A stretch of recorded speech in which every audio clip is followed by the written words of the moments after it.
Dirt roads cut through the Mongolian countryside. Known to the world as the most sparsely populated sovereign state in existence, grasslands dominate most of this country, often with no man-made structures visible on its endless horizons. This is a land of nomads, where Genghis Khan once ruled the largest adjoining empire in history. Follow its roads and you may soon find yourself in a beauty beyond comparison. What will I find out here with only my feet to guide me? What can a landscape so void of human activity tell me about myself? Soon we'll find out as I attempt to cross through this extraordinary environment of wonder and power.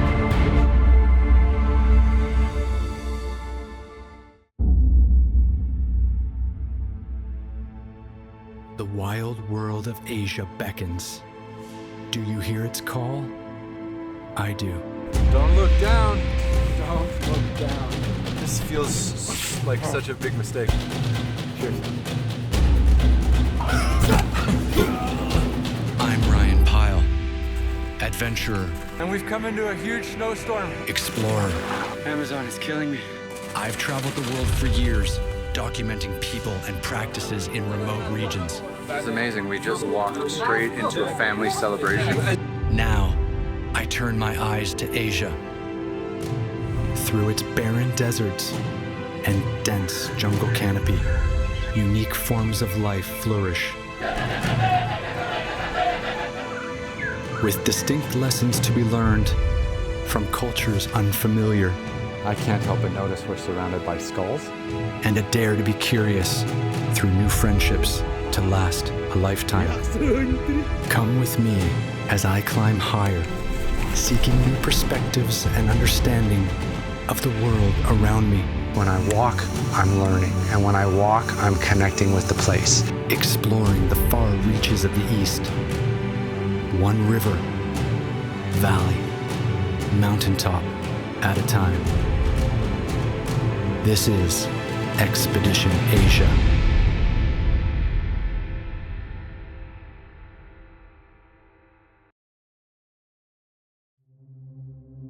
This probably isn't what you think of when you think of Mongolia. Despite much of this country's emptiness, the capital city of Ulaanbaatar stretches as far as the eye can see, busy with commerce and culture. Over half of Mongolia's entire population resides here. Yet even in the throngs of concrete and modern technology, ancient traditions still exist. One of the most famous cultural exports of Mongolia is its unique music. I met with a musician here in Ulaanbaatar named Serene, who happily shared his many talents with me. Hello, welcome to Mongolia. My name is Serene.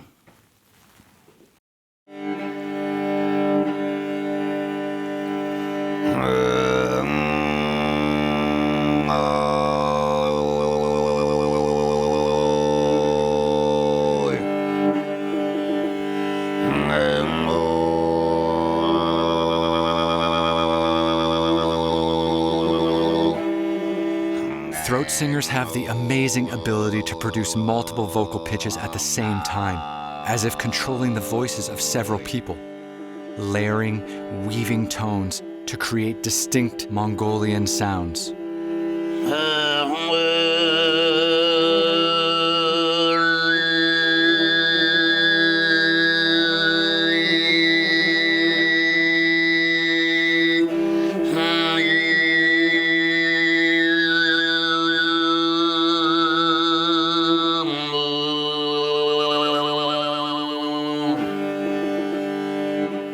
Tradition, history, war.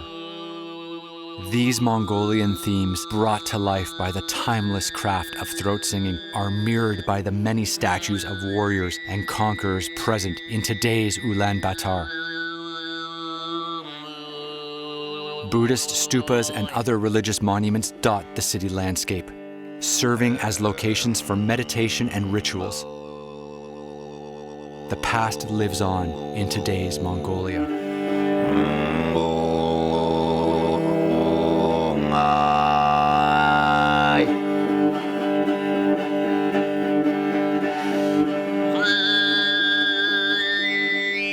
And outside the city stands a 40-meter statue of Mongolia's and possibly the world's greatest conqueror of all, Genghis Khan.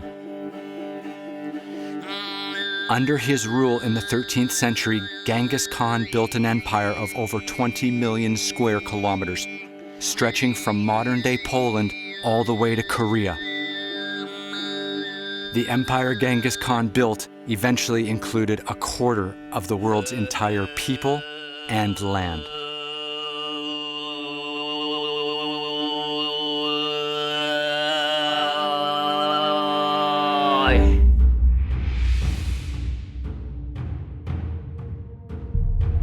Out in these fields where the Khans once waged war on horseback, a new kind of power breeds. If you look closely, in the clearings of a few scattered grasslands, you might spot the colorful flocks of young Mongolian men training for battle. No, these aren't superheroes.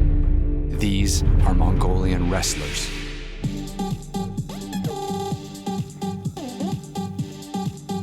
It's quite a scene. Their coach blasts club hits, calling out advice to his team of hopeful champions. The heat, the wardrobe, you can't make this stuff up.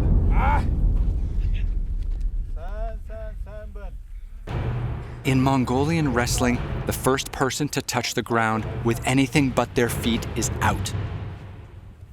Wrestling is one of Mongolia's historic 3 manly skills, which also include archery and horsemanship. Today's practice will include non-stop matches between all of these wrestlers.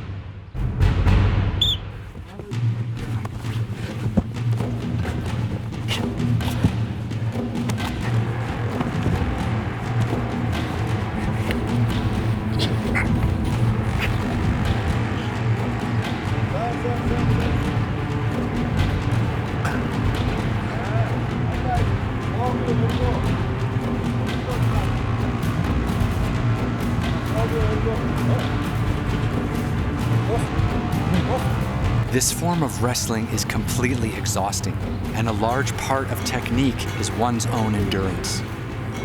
Simply holding onto your opponent, applying constant pressure until they finally give in.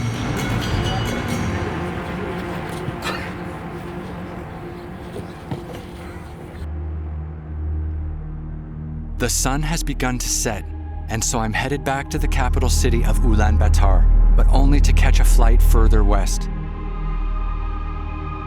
The capital has taught me a lot about Mongolian culture, but now I'm ready to get out into nature. I'm ready for the raw Mongolian elements, away from the comforts and convenience of grocery stores and taxis. We're here in the center of Ulaanbaatar, the capital city of Mongolia, and what can I say? The weather's perfect, the city is amazing.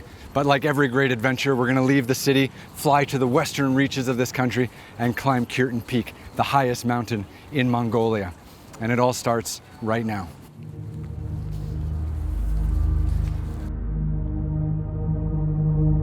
And just like that, I'm off.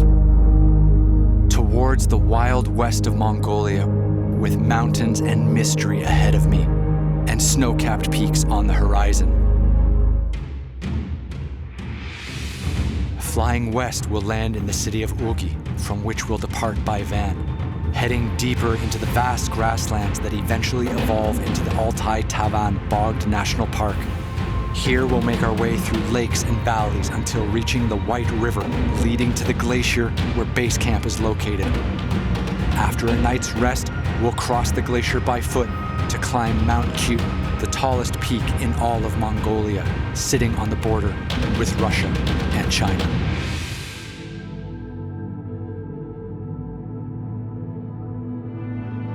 Driving all day finally rewards us with a welcome change of scenery.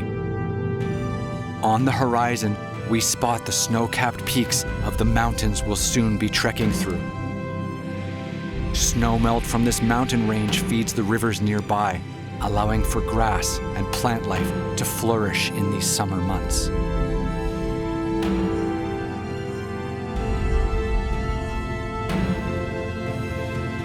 Pushing along this lush river, we begin to pass signs of human activity. Cows brought here to graze by local farmers. And on the horizon, a small dot takes shape of another van as we approach it. This is where my guide, Ulzi, is set to meet us. He's been waiting here for quite some time. Okay, thank you. Ulzi, Hey, how you doing? good, and you? We made it to Mongolia. Yes, welcome. All right. Awesome, buddy. We got an adventure ahead of us, huh? Yeah, definitely. All right, I'm starving. Where's camp? This way. Okay, let's go check it out. It's windy tonight, huh? Yeah, almost every evening it's being windy. This is where we'll stay for our first night of camping, on the water's edge, with the rest of our journey's path on the other side. It's a peaceful place with a constant breeze guiding the tide against the lake's rocky shore. I wonder what it's like here in the winter. A tundra probably, Arctic, with little other than snow and ice. Melted away in the summer months, people come back to this magical landscape. One such family nearby allows us to visit and observe their way of life for an afternoon. The Kazakhs are nomadic people, constantly moving their herds of livestock to find new sources of food. Some, like this man, have an especially close bond with the golden eagle. Used for hunting, these golden eagles fly vast distances to spot prey on the wide open expanses of Mongolia's grasslands. Rabbits and foxes are common catches. Inside the yurt, the Kazakh family serves us hot milk and treats. Nearby is the golden eagle. The hunters take wild eagles at a young age, training them and earning their trust by the time they are old enough to hunt. The eagles become companions to their owners, true parts of the family, vital to the well-being of those they belong to. It's a true privilege to observe this family.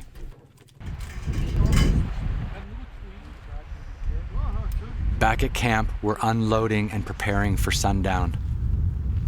I can't quite believe I get to sleep here tonight.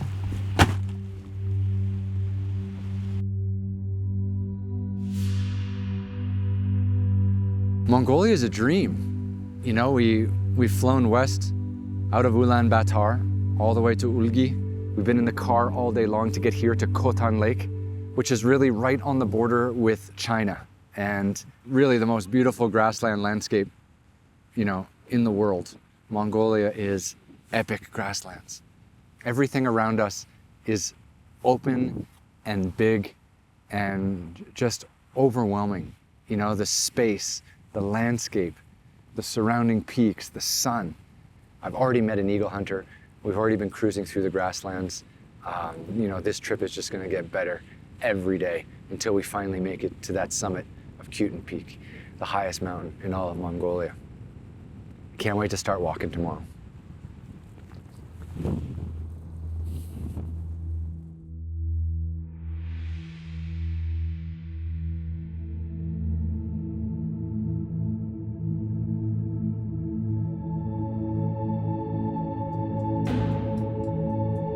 Trekking begins early, with my first major objective circumnavigating the beautiful Hoton Lake.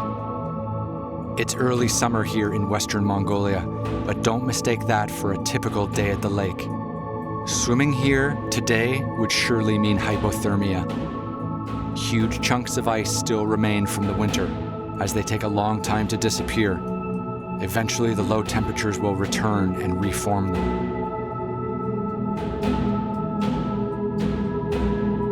Walking the shores of Hoton Lake is magical, and it only gets better as I push ahead through its streams and offshoots where the famous Mongolian horses roam wild. Horses are a fundamental part of Mongolian culture, There's a famous saying, a Mongol without a horse is like a bird without wings. With 3 million horses in the country, they outnumber the human population here, bearing temperatures both freezing and sweltering as they live outdoors all year round. Unlike Western cultures, Mongolian horses are raised in a very hands-off way. Instead, they are left to graze freely, and because of Mongolia's huge stretches of grassland, cost little to nothing to take care of. Horses have a variety of uses to the Mongolian people, and here I see them utilized as herders, collecting goats and sheep around the water. We're basically in this huge valley of lakes, mountains on both sides, grassland in the middle, and there's all these animals, out eating, and there's herdsmen out on horseback. It's idyllic, to be able to walk through something this beautiful in this kind of remote area of Mongolia is a dream come true. It's an epic expedition, and I'm loving every minute of it. Finally reaching the northernmost tip of Hoton Lake, I begin to find trees, the first I've seen in a long time. It takes some getting used to as my perspective changes drastically. Just an hour ago, I could see for miles in every direction. After walking alone for most of the morning, I meet back up with Ulzi, who will show me the way from here. Ulzi, Yes. how are you feeling today? Perfect. Okay, we've been walking all day. Yeah. We've seen some beautiful scenery, and now you're gonna take me up this mountain. Sure. Yeah? Yeah. Is this mountain like part of the route to get up to the big mountain, the summit, Kuiten Peak? This is the beginning section. Beginning section. Yeah. So it's just a little fun? Fun. Okay. You gonna lead me? Yes. Oh, after you, let's go. It looks pretty big, actually. Ulzi assures me that this is a simple taste of what's to come. A light hike for the afternoon. But I quickly find out we've got our work cut out for us. Ulzi leads me around small overhangs and up narrow trails along this first ridge. He moves over these precarious rocks like a machine. Because of the flat topography down in this valley, it doesn't take much elevation for big rewards, as we find cresting our first set of switchbacks.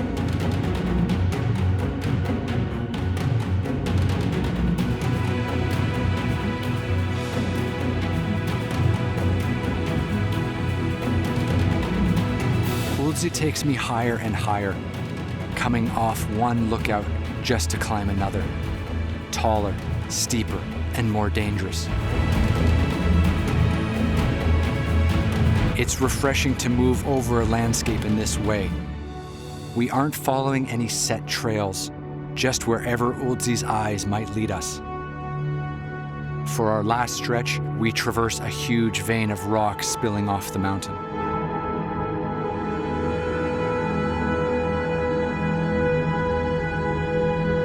A real sense of accomplishment settles in as we reach the top. Most of the grasslands are behind us now. It feels like I was walking through them for a long time. Ahead, steeper, colder mountains lie. Soon we'll be in tighter, more challenging trails. So I'm really soaking up the feeling of constantly being surrounded by huge vistas. You feel so small, so insignificant amongst all this incredible nature. And Ulzi and I had the chance to walk today up this valley behind me, past a couple lakes, and then up over some ridges, past some livestock. You know, every day we keep kind of moving north through this valley, through this national park, closer towards the border of China, Russia, and Mongolia, which is where Kuiten Peak is located. It just gets more beautiful. It just gets more spectacular. And of course now it is summer, and this is really the only time that this part of the world is even accessible, because in the winter it's just too cold and there's too much snow and it's just too treacherous. But even here in summer, it's still tough. It's still a little bit dangerous. When we get up into the higher reaches, we'll be out on a glacier, which will be very challenging. but at least it's somewhat accessible.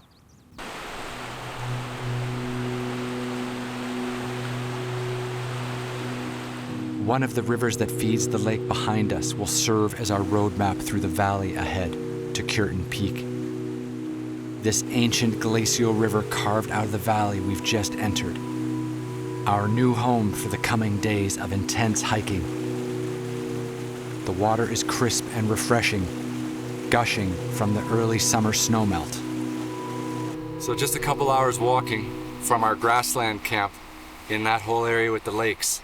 And now everything's totally different. We're surrounded by, this Alpine valley, green trees everywhere, beautiful glacial river. We're now in these tight valleys, working our way up towards the higher mountains. It is just getting more and more beautiful. I didn't really know what we were getting into. A lot of the pictures you see in Mongolia, it's like epic green grasslands, and we had that. And now we're getting into this alpine environment that I didn't necessarily know existed. And it's beautiful. And this is basically going to be what we're in for the next few days until we get to the glacier, and then eventually to the summit of Kuiten Peak.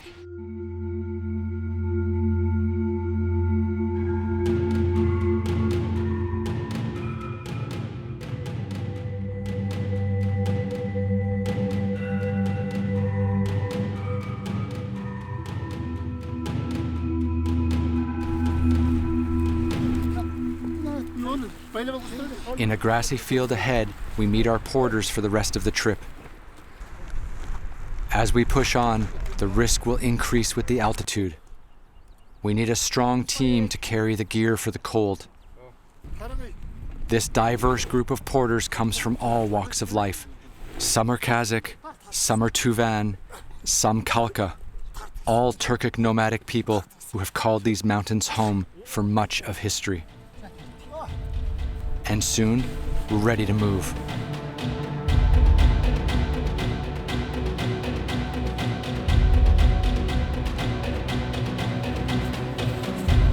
These little yellow alpine flowers are popping up everywhere. I take it as a sign of good luck.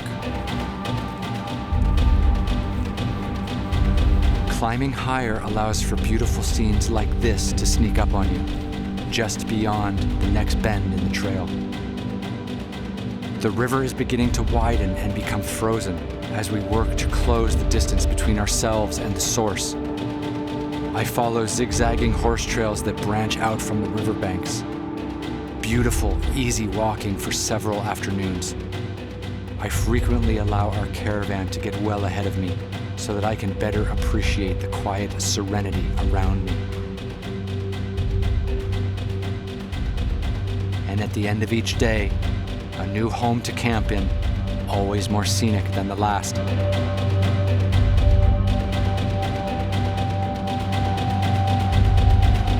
At night, the river sings us to sleep. This valley traps sound in funny ways, echoing for moments every now and then. The white glacier water is still visible despite the total lack of light, apart from the moon and the stars.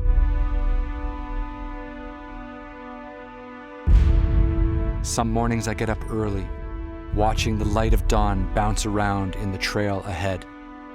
And then Ulzi catches up with me, and we begin our long walk for the day.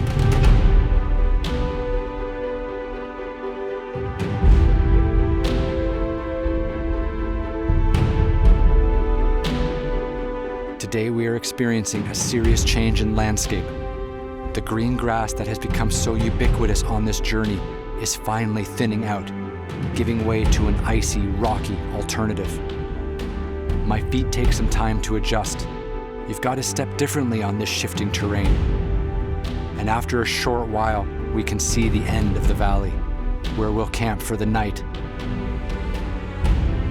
But as we near the final leg of our march towards camp, the wind picks up and brings with it a snowstorm barreling down the valley at us.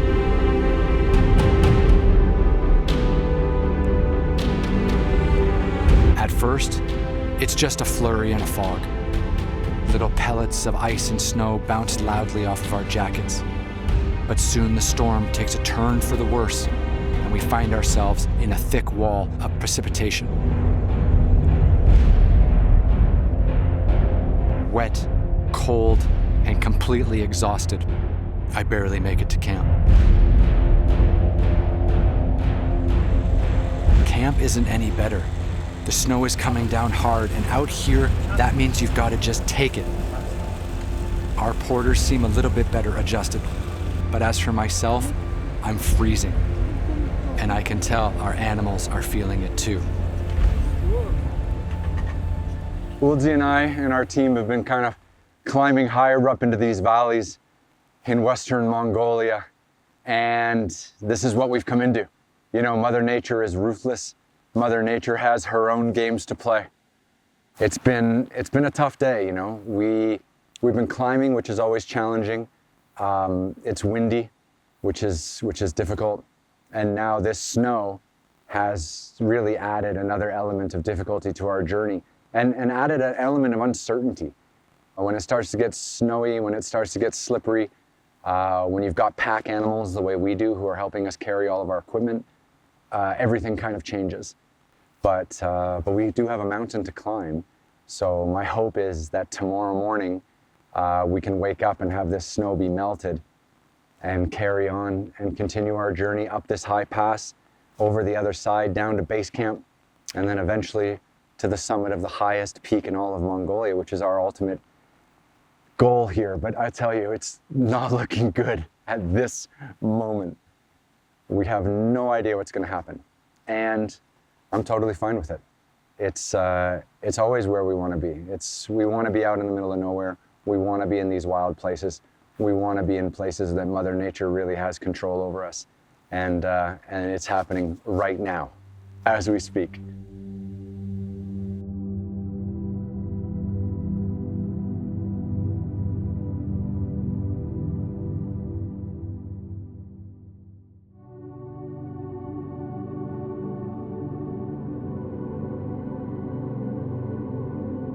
Sunrise brings clear skies. I've survived the cold night, and somehow our pack animals have as well. We're packing again, readying for our coldest day yet.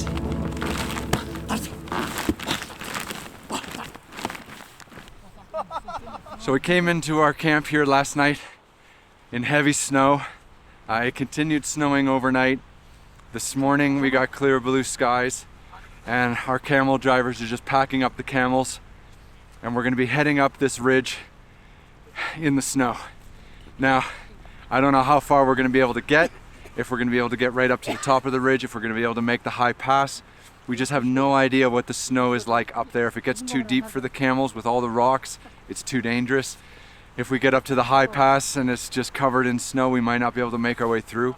So we're basically packing up right now, and we have no idea what's going to happen once we start heading up that mountain. So a little bit of uncertainty this morning, but somehow we'll just have to start walking and see what happens.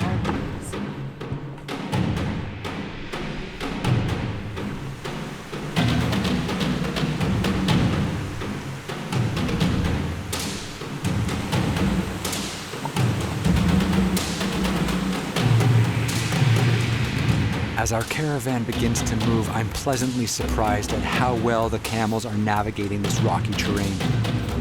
With stiff muscles and loose ground, I expected more trouble, but so far, so good.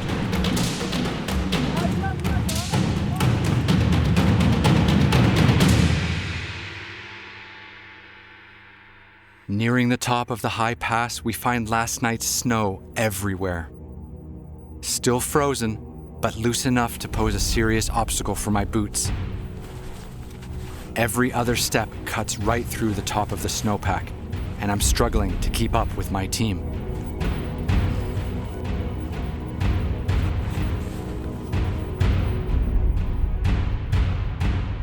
Ahead, we find a narrow corridor of snow as tall as I am. It seems some travelers ahead of us cut out a path to make it through.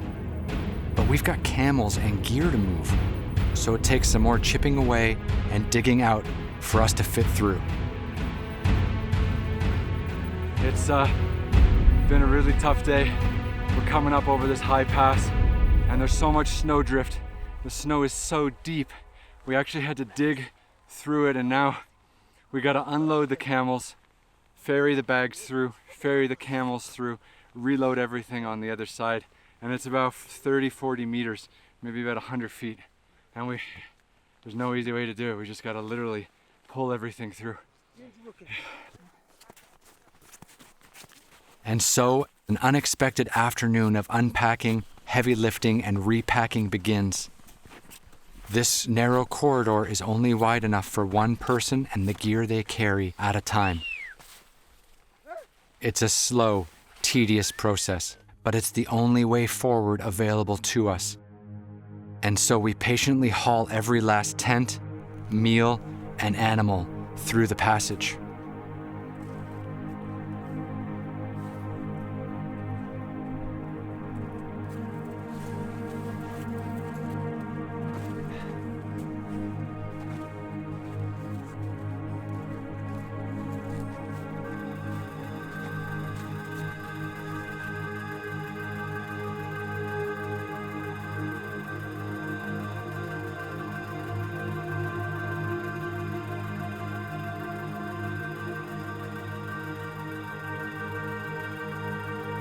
The whole process leaves me cursing any extra comforts I packed along for the expedition.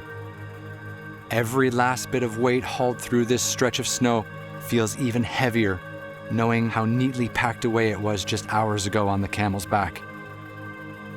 But as time passes, our things slowly trickle to the other side, and eventually we're ready to repack and restart our day. No time for breaks now. We've only made a dent in the kilometers we need to cover today.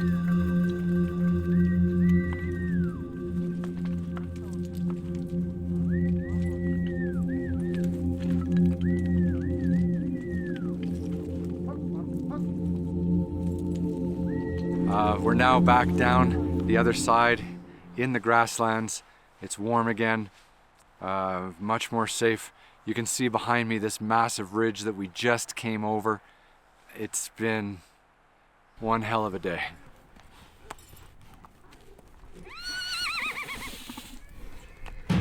I'm thankful to be back in the grasslands. It's amazing. Just a few hundred meters makes the difference between walking on snowpack or along a blooming prairie field.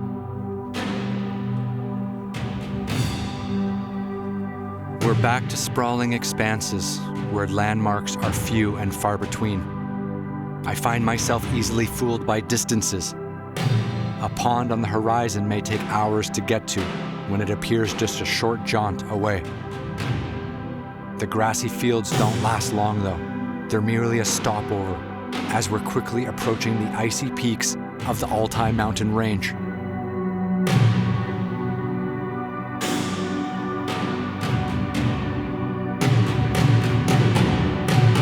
The final leg of our journey is in sight, a huge glacier stretching out from the mountains which makes up the border between Mongolia, China, and Russia. It's rare that a border feels so distinct, but I feel as though I'm truly walking along a threshold of two very different worlds, where the grasslands end and the mountains begin.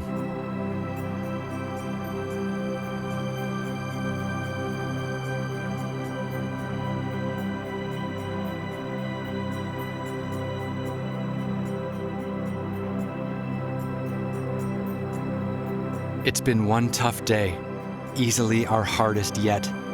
But I find a new sense of enthusiasm as I approach base camp, situated right on the edge of the glacier, a symbolic moment on our expedition through Mongolia. I catch up with Ulzi to see how he's doing. So in this adventure, we're going to climb the highest mountain in all of Mongolia, Kuiten Peak. Mm-hmm. And have you been up there? Not yet. Not yet? I always used to dream about that, going Yeah. there, climbing, and just It's a moment of pride, right? To climb the highest peak in your country. yeah. This is the reason why I really want to be on this trip. Right. I've heard a lot of times about Kuiten Peak. It's the highest peak spot in Mongolia. Yep. Yeah. So I think I find myself really lucky being a guide for you. Out there, Between the glaciers, amongst the range of giants, lays Kuiten Peak, the mountain I've been dreaming about all week. I come to this moment every evening before my summit attempt, but rarely is my path ahead so visible. From up here on this pile of rocks, I can see deep into the Alpine mountain range. The snow looks soft and welcoming, but experience has taught me better. There's nothing but jagged cracks of ice for us out on that glacier, and this last stretch of climbing will push us to our limits. You know, when you get to a mountain like this, when you are, on the edge of making a summit attempt, you kind of have to start, thinking about all the things you've been through to get here. And when I start replaying, the last week in my mind of the grasslands and, the upper Alpine regions, and then that massive snowstorm that hit us, and then trying to get all the camels and all our gear across the massive snowdrift on that high pass, and finally getting here to base camp. I feel like getting to base camp was harder than climbing any mountain. But we're here, and now we also have to climb a mountain. And we're going to be obviously as safe as we can, and hopefully we'll be successful. But what a journey it's been. Whether we get up to the top of Kuiten Peak or not, obviously the most important thing is that we're safe. We come down safely. But my God, Mongolia has just been incredible. It's just hit every note in what an adventure should be. The vistas, the vastness, the emptiness. It's got its own romance to it. It's an incredibly special part of the world.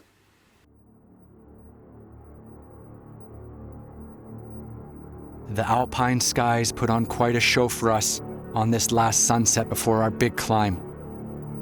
But as I fade to sleep, I dream of being up there on the top of Kuiten Peak, the world below my feet.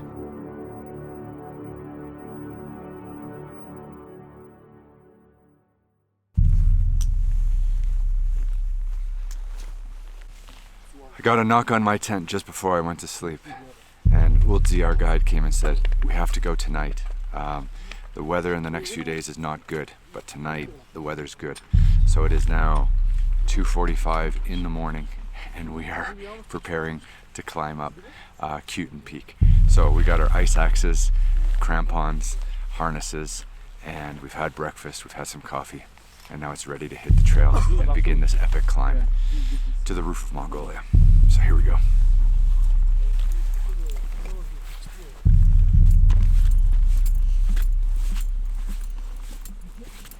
After a quick hike, we've arrived at the ice. It's now time to gear up for a new kind of trekking. We'll need to attach crampons, spiked metal cleats, to the bottoms of our boots for better traction. Another guide has joined us in our group to lead us the rest of the way, as Ulzi is now officially in unfamiliar territory. So we got our crampons on, we're now on the glacier, and behind me to my left is Kuiten Peak, standing up full of ice and snow. It's absolutely awesome. So what we're gonna do now is we're gonna cross this glacier and then begin our way up to the summit. And there's nothing better than an early morning climb. And we got about another hour or so until the sun starts to come up, and then everything will change and everything will get a lot warmer. Fingers crossed we can get across the glacier safely.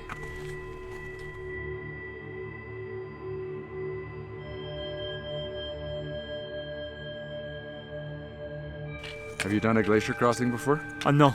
No? No, this will be first time. Nice.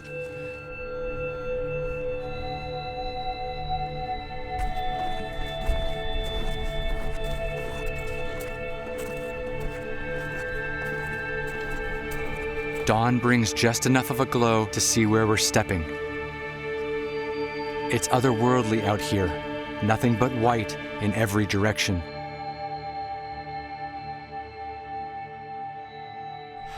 We're finally out here on the ice. This is unbelievable. And this is really the first chance we've had to see all of Mount Khuiten without any other obstructions from any other mountains. And we're going to be spending most of today climbing it. I'm so pumped up.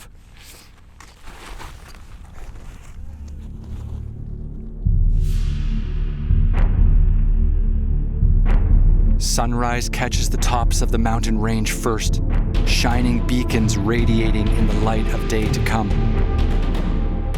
Mount Khuiten seems to have a spotlight on it, our brilliant final destination glimmering in the distance.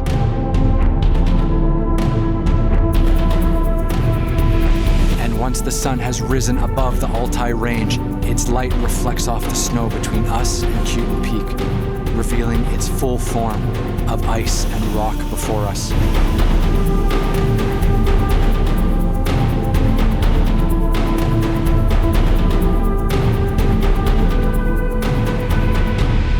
After trekking for about 3 hours in the dark, our summit attempt of Kuiten Peak just got a little more positive. The sun just came out. I'm getting all its warmth and it's feeling incredible. We just stopped here for a bit of water and a bit of food. And now things are gonna get really vertical.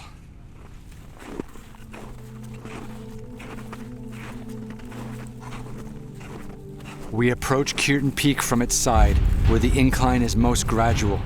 But this is a monster of a mountain, and there is no easy way up. We are just specks of movement across this empty sheet of ice. It's easy to forget it's summertime here in Mongolia.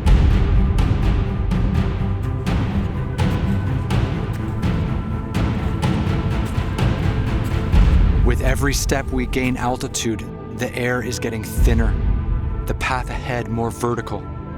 I follow the steps of those ahead of me, deeper into the belly of the beast.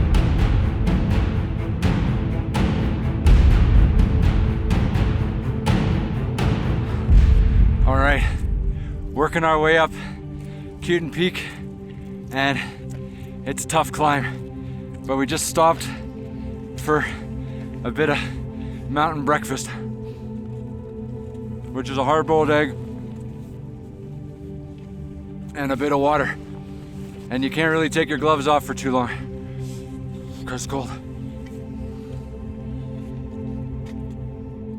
The views are getting bigger, and we're closing in on the summit, but it's hard going. The deep breaths I'm taking are ice cold. My chest is on fire. One moment I can be burning up under my layers, but as soon as I stop moving, my sweat turns to cold and I'm shivering again. And so I battle on. Each step brings me higher, closer. It's an exhausting climb, one for the books. I rely on my ice axe for stability.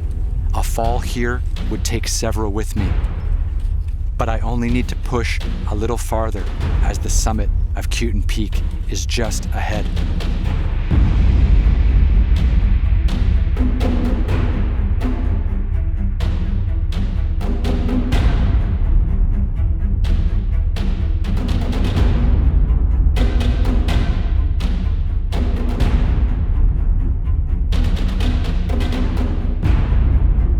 Up here, the physical challenges of climbing seem to fade away, rolling off the icy edges on either side of us, making way for the epic views of the landscape we've spent days traversing. The rewards of being above it all hits me in waves. No more planning, no more fears of failure. We've achieved our goal, safe and sound, the summit of Kuiten Peak.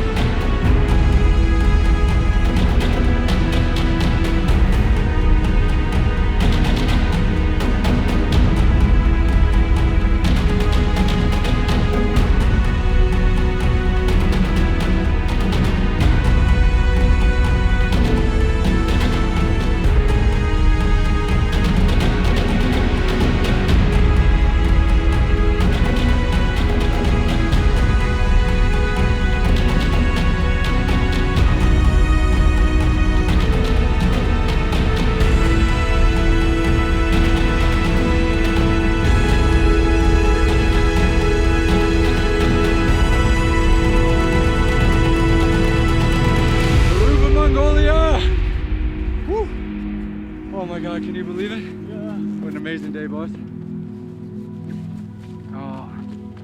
Oh my God. Oh, and look at the view. Oh, Russia, China, Mongolia, and we're on the top of it all, baby. Yeah. Woo! Oh. The journey to Kuiten Peak has been like no other. Tucked away in the glacial highlands of Western Mongolia, it rests like a winter god, beckoning only those with a true drive to see every corner of this magical country. I can hardly believe it's over. I can hardly believe we made it. All there is to do now is take it in. You just cannot understand the size and the scale of the landscape of this country. It is epic. Every time we came over a high pass, every time we worked our way through a valley, it was like a gorgeous oil painting. And of course, Kuiten Peak is the jewel in that painting. We've been really lucky. We didn't have any wind. We had blue skies. The sun is out. The heavens were favoring us. We had a great guide. Uldzi's super excited. He's been with me all week. This is his first time he's climbed Kuiten Peak, the highest mountain in all of Mongolia. He is just super pumped up. We just had the best crew and the best adventure. And sitting up here and doing these video diaries and talking to you guys from these gorgeous places is such a privilege. We're back to Ulaanbaatar and off for another adventure. So wish us luck, and we'll see you next time.